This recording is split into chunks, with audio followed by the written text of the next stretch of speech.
Give your eyes a rest, and let your mind wander. No screens, just sound and imagination. Let the story begin. The silence in the prince's chambers was heavier than the finest silk curtains. Prince Kai of the Jade Dynasty lay pale against his pillows, each breath a shallow, rasping effort. The healers had failed. The court physicians had no answers. The only sound was the frantic scratching of scribes penning yet another desperate decree. Find her, Kai whispered, his voice barely audible, yet sharp with a dying man's determination. Find the Phoenix healer. Bring her to me, whatever the cost. Meanwhile, deep in the mist-shrouded vermilion forest, a young woman named Lin placed her hands on a wounded deer. A soft, golden light emanated from her palms, knitting flesh and bone back together. But as the animal sprang away, healthy once more, Lin stumbled back, a wave of crushing exhaustion washing over her. The price of healing. She wiped a trickle of blood from her nose, a constant reminder that her gift was also a curse. The first sign of intrusion was the snap of a twig. Then, the glint of imperial armor between the trees. They had found her. Lin ran, but the imperial guards were too many, too well trained. They surrounded her, their faces stern and impersonal. Their leader, Captain Zen, stepped forward. By order of the crown prince, you are to come with us. She was brought before Prince Kai not in a dungeon, but in his opulent chambers. He expected a wizened crone, a powerful sorceress. Not this young woman with fearful yet defiant eyes, her hands bound in front of her. Heal me, he commanded, though it came out as a plea. Trembling, Lin approached. She saw not a prince, but a man in profound pain, his life force flickering like a dying candle. Against her better judgment, she placed her hands on his chest. A surge of energy, warm and vibrant, flowed from her into him. Kai gasped as color returned to his cheeks and strength flooded his limbs. For a moment,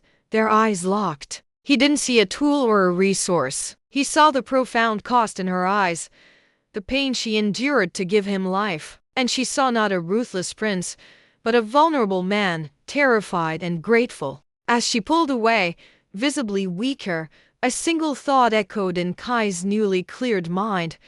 I have not captured a healer. I have found a miracle, and I must protect her from those who would break her. The palace was a gilded cage, more beautiful and far more dangerous than her forest. Lin was given chambers fit for a noblewoman, but the lock on her door was always turned from the outside. Guards followed her every move. Prince Kai visited daily, his health improving with each session, a stark contrast to Lin's increasing pallor. He began asking questions not about her power, but about her. Her favorite season, the rainy autumn, the herbs she used for tea, chrysanthemum and ginger, the songs her mother used to sing, folk tunes of the old villages. He brought her books of poetry and strange seeds for a small windowsill garden. It was a quiet, gentle courtship built on stolen moments in a prison of their own making. She started to see the men beneath the crown, lonely, burdened, and kind. The emperor, overjoyed at his son's recovery, did not see a woman. He saw a strategic asset. He summoned Lin to the grand throne room, not as a guest, but as a subject. The Phoenix gift is a blessing to the empire, he boomed, his voice echoing off the marble pillars. From tomorrow, you will not only tend to the prince, you will open a healing hall. Every high-ranking official, every wealthy merchant, every general who has served the throne will have their ailments cured. You will strengthen the very foundation of this dynasty. Lin's blood ran cold. It was a death sentence delivered with a smile. She looked at Kai, her eyes pleading. He stepped forward, bowing to his father. Father, she is not a tool. The healing takes a toll. The toll is worth the price. The emperor interrupted, his eyes gleaming with ambition. She will serve the empire. That is my final decree. The order hung in the air, a cold, hard chain around both their necks. The gilded cage had just become a forge, and they were trapped inside. The weight of the emperor's decree settled like a stone in Lin's stomach. That night, as Kai visited her chambers, the air was thick with unspoken fear. You cannot do this, he insisted, his voice low and urgent. I saw the blood after you healed me. To heal dozens, it will kill you. Lin looked out at the moonlit gardens, her reflection a pale ghost in the glass. What choice do I have? I am a subject of the Empire. Your father's word is law. But for the first time, a spark of defiance flickered in her eyes. She had spent her life hiding her gift, fearing discovery. Now, she feared its exploitation more. Kai took a step closer, his hand hesitantly brushing against hers. There is always a choice. I will not let them break you. In that touch, a pact was silently made. The prince had chosen the healer over the throne. The Imperial Healing Hall was opened with great fanfare. Lines of ailing elites stretched through the corridors, each viewing Lin not as a savior, but as a service. Under the watchful eyes of the Emperor's advisors, she laid her hands on one patient after another. With each healing, a piece of her vitality drained away. She grew thinner, paler, like a candle burning at both ends. Kai watched from the shadows, his heart breaking. He began to subtly interfere, directing patients with minor ailments to other physicians, claiming Lin needed rest, even bribing a guard to delay a particularly demanding general. His small acts of rebellion were dangerous, but they bought her moments of respite. In the quiet between patients, their whispered conversations became a lifeline. Tell me about the forest again, he would ask, and she would describe the mist and the mountains, weaving an escape with words. The court physicians, once dismissive of Lin's folk magic, now watched with envy and greed. They saw how the nobles praised her, how the emperor favored her. Rumors began to swirl that she hoarded her power, that she could grant immortality, that the prince was under her spell. Captain Zen, ever loyal to the throne, was ordered to monitor her even more closely. His stern gaze missed nothing, least of all the prince's lingering looks and protective stance. One evening, as Kai brought Lin a cup of revitalizing tea, Zen stepped from the shadows. My prince, he said, voice cold, the emperor has noticed your preoccupation. He reminds you that the healer is a resource, not a companion. The warning was clear. Their growing closeness had been discovered. The crisis came when a powerful warlord, General Bo, arrived from the northern front, mortally wounded by a poisoned blade. The emperor demanded Lin heal him immediately. Without him, the northern provinces will fall. He thundered. Kai protested. Father, she's too weak. Look at her, she can barely stand. Lin trembled, dreading the effort this healing would require. The emperor's eyes narrowed. If she does this, the empire is secure. If she refuses, she is a traitor. The ultimatum hung in the air. Heal and risk her life, or defy and face execution. As guards forced her toward the general's chambers, Lin locked eyes with Kai. In that moment, she knew she would not survive this healing, and he knew he could not let it happen. The throne room, once a symbol of order and power, crackled with tension. As the guards seized Lin's arms, her face pale and breath shallow, Prince Kai felt something snap within him. He had spent a lifetime obeying, upholding duty, and silencing his own desires. But this was beyond obedience. This was sacrifice disguised as command. Release her.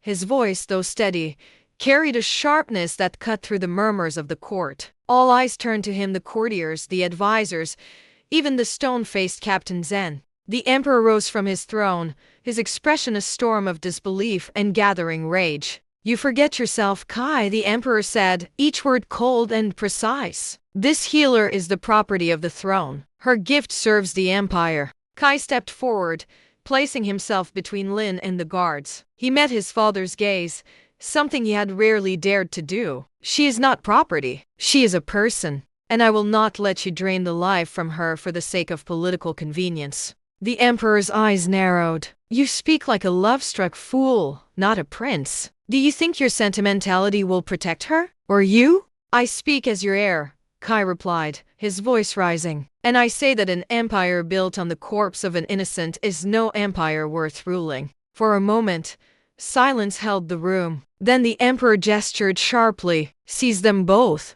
As guards surged forward, Kai moved. He was no warrior like Captain Zen, but he had been trained since childhood. He disarmed the nearest guard with a swift, precise strike and tossed the sword to Lin. Don't hesitate, he told her, his eyes locking with hers. We fight together. What followed was a blur of motion and sound, the clash of steel, shouts of alarm, the gasp of courtiers scrambling back. Kai fought with a desperation he had never known, each movement fueled by fear for Lin's life. She stayed close, her movements hesitant but determined, using the sword more as a shield than a weapon. Captain Zen entered the fray, his blade a silver streak. "Prince Kai, don't do this," he warned, even as he advanced. "I have no choice," Kai replied, parrying a strike meant for Lin. "Some things are worth losing everything for." With a feint and a sudden rush, Kai created an opening. He grabbed Lin's hand and pulled her toward a side passage, a forgotten route he had explored as a child. They ran, footsteps echoing in narrow, dimly lit corridors. Behind them, the sounds of pursuit grew. They burst into the palace gardens, the cool night air a shock. Moonlight silvered the pebbled paths and lotus ponds. Arrows hissed past the archers on the walls. Kai shoved Lin behind a decorative rock, taking a graze to his shoulder. Pain flared, but he ignored it. "The stables," he breathed. "We need buy-in." They moved from shadow to shadow, avoiding patrols. At the stables, Kai's loyal white horse snorted softly, as if expecting them. He helped Lin onto Bayin's back before swinging up behind her. "Hold on," he whispered, kicking the horse into a gallop. They raced through the palace gates, guards shouting in their wake. The wind whipped past, carrying the scent of freedom and fear. Lin's arms tightened around him, her face pressed against his back. Behind them, the imperial palace, a place of power, duty, and now betrayal, grew smaller. But ahead lay unknown dangers, forests, mountains, and the relentless pursuit of an empire they had defied. Their journey had just begun, and every step carried the weight of what they had left behind and the uncertain future they faced together.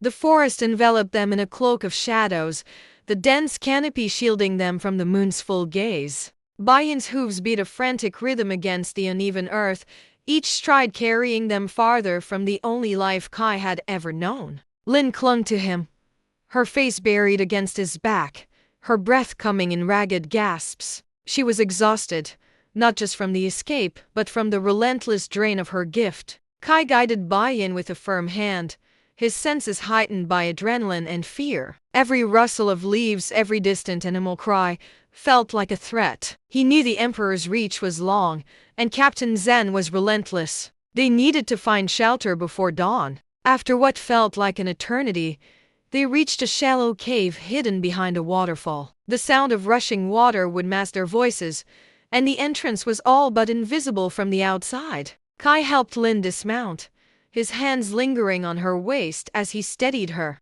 "We can rest here for a few hours," he said, his voice low. "I'll keep watch." Lin nodded, her eyes wide with fear and gratitude. "Thank you, Kai, for everything." He cupped her cheek, his thumb brushing away a stray tear. "I should have done this sooner. I won't let anyone harm you again." Inside the cave, Kai built a small fire, its flickering light casting dancing shadows on the walls. Lin sat close to the flames, shivering despite the warmth. Kai wrapped his cloak around her shoulders, his touch gentle. "Your shoulder," she said, noticing the blood staining his robe. "Let me heal it." Kai shook his head. "No, you're too weak. It's just a scratch." But Lin insisted, her hands already glowing with a soft golden light. "I can't stand seeing you in pain because of me." As she healed the wound, Kai watched her face, marveling at her strength and selflessness. Even now, when she had every reason to hoard her energy, she gave it freely.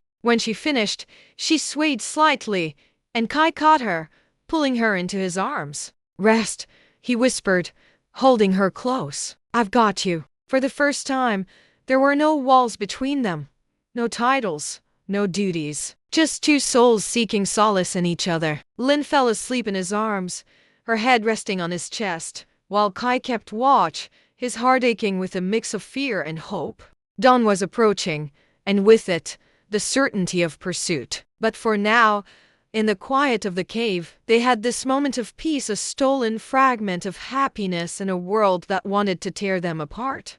As dawn broke, Kai watched Lin sleep, her face peaceful in the soft light filtering through the waterfall. He knew this tranquility was fleeting. The Emperor would not let his heir's defiance go unpunished. Captain Zen and his men would be scouring the forests, their loyalty to the throne unwavering. Kai's mind raced with plans: where to go, how to survive, how to protect the woman who had upended his life yet given him a reason to truly live. Lin stirred, her eyes fluttering open. For a moment, she seemed disoriented, then her gaze settled on Kai, and she relaxed. How long did I sleep? Not long enough, Kai said, his voice gentle. We need to keep moving. Zen knows these forests as well as I do. As they prepared to leave, Lin placed a hand on his arm. Kai, your father, the Empire. What have you given up for me? He met her eyes, his expression solemn. A crown I never wanted, a life of duty without meaning. You showed me there is more to rule than power. There is compassion, there is love. They rode hard, pushing Bayan to his limits. The forest gave way to rocky foothills, where hiding became harder. Around midday, the sound of horns echoed in the distance. The imperial hunt had begun. Captain Zen was closing in. Kai urged Bayan into a narrow gorge, hoping to lose their pursuers in the maze of stone. But Zen was too cunning. Arrows rained down from the cliffs above, forcing them to take cover behind a rocky outcrop. We're trapped, Lin cried, her voice tight with fear. Kai drew his sword, his mind racing. Stay behind me. But Lin shook her head, her eyes determined. No, this time. I fight with you. As soldiers descended into the gorge, something shifted in Lin. She raised her hands, not to heal, but to harness the energy around her. The air crackled with power as golden light erupted from her palms, not gentle and healing, but fierce and protective. It slammed into the advancing soldiers, throwing them back without harming them. A warning, not an attack. Zen stared in shock. She's more powerful than we realized. In that moment of stunned silence, Kai and Lin seized their chance. They broke through the line and fled deeper into the mountains, leaving behind a captain who now understood that the healer was also a warrior. Exhausted and wounded, Kai and Lin pressed deeper into the mountains, where the air grew thin and the paths treacherous. Kai remembered old tales of a forgotten sanctuary, a place built by ancient healers who had once tended to the land itself. Guided by instinct and Lin's fading energy, they stumbled upon a hidden valley veiled by mist. At its heart stood a temple carved into the mountain, its stones weathered by time but still radiating a faint, soothing energy. This is it, Kai whispered, helping Lin dismount. The sanctuary of the ancients. My grandmother spoke of it, a place where healing energy flows freely. As they entered the temple, Lin felt a surge of warmth wash over her. The exhaustion that had plagued her since the palace began to lift, replaced by a gentle, renewing force. She placed her hands on the temple's central stone, and for the first time, her healing did not drain her. Instead, the energy of the sanctuary flowed through her, replenishing her strength. Kai watched in awe as color returned to her cheeks and her eyes brightened. This place, it was meant for you. In the temple, they discovered ancient texts etched into the walls, telling the story of the Phoenix Healers, a lineage of women chosen by the land itself to protect life. The texts revealed that the healers were never meant to serve empires or kings. Their gift was a covenant with nature, to be used wisely and sparingly. Exploiting it for power would eventually unravel the balance of the world. Lin traced the words with trembling fingers. All this time I thought my gift was a curse, but it was never meant to be used the way your father intended. Kai stood beside her, his voice resolute. And it never will be again. We will protect this secret together. But their moment of peace was short-lived. Captain Zen and his soldiers had tracked them to the valley. As shouts echoed outside the temple, Kai and Lin knew they had to make a choice: flee deeper into the mountains or stand their ground and defend the sanctuary. Lin looked at Kai, her eyes fierce. I will not let them desecrate this place. Kai nodded, drawing his sword. Then we fight.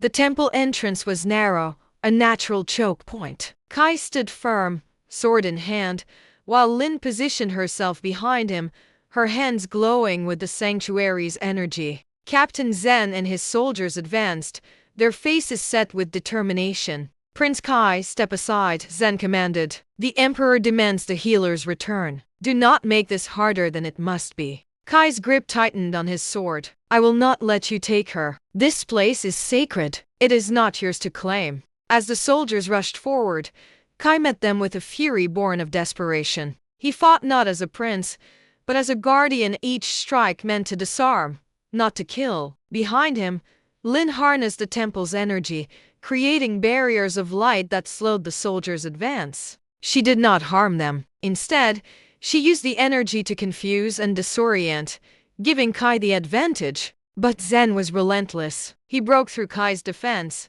His blade aimed not at the prince, but at Lin. Time seemed too slow as Kai threw himself between them, taking the blow meant for her. He fell to his knees, blood staining the ancient stones. Lin cried out, catching Kai as he collapsed. His breathing was shallow, his eyes struggling to stay open. "Lin, you must go." But Lin had made her choice. She laid her hands on his wound, calling upon the full power of the sanctuary. Golden light enveloped them, brighter than anything she had ever summoned. This time, she did not fight the cost, she embraced it. The energy flowed through her, healing Kai completely, but as the light faded, Lin grew pale, her strength spent. Zen and his soldiers watched in stunned silence. They had seen her power, but they had also seen her sacrifice. Lin stood, her voice trembling but clear. "I will return with you, but not as your prisoner, as a healer who will serve the people,